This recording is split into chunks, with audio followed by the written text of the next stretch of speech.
तोरे प्यार में दिलवा हार गइल, तोरे बिना जीना बेकार गइल। तोहर हंसी से सजल बा दुनिया, तोहर बिना हर सपना उजड़ गए।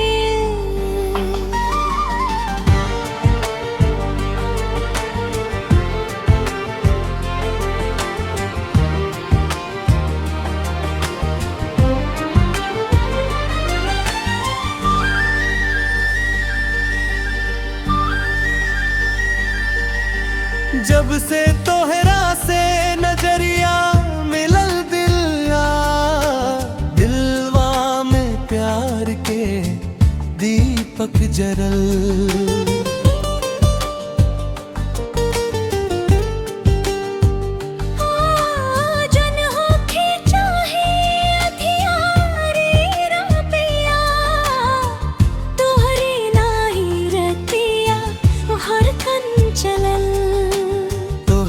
बोलिया मिसरी से मीठे,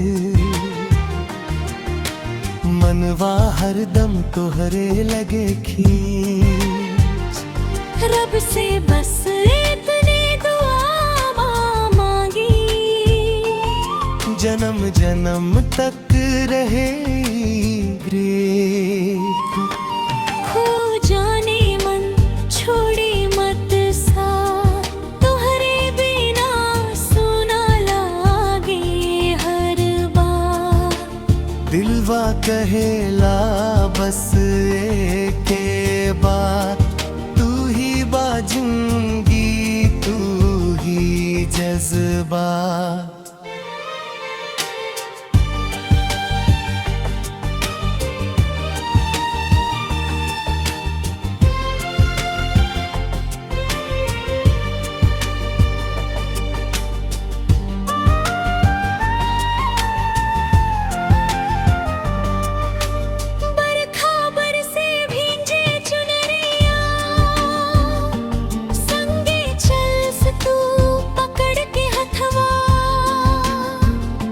चांद भी देखे हमनी के जोड़ी, खुश हो जावेला पूरा नगरिया।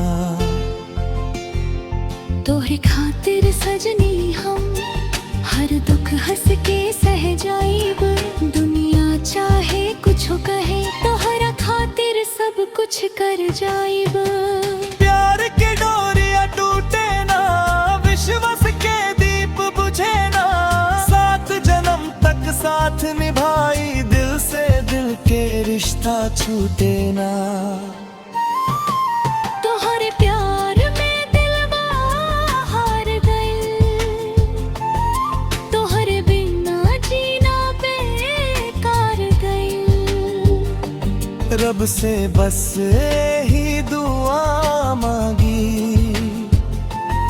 हर जन्म तू हमार बन रहे।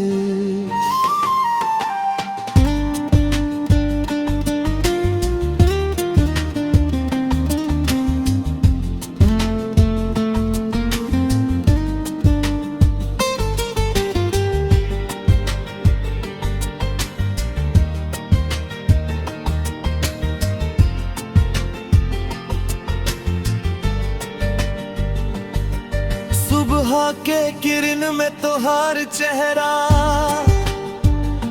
साँझ के रंग में तोहार सपना।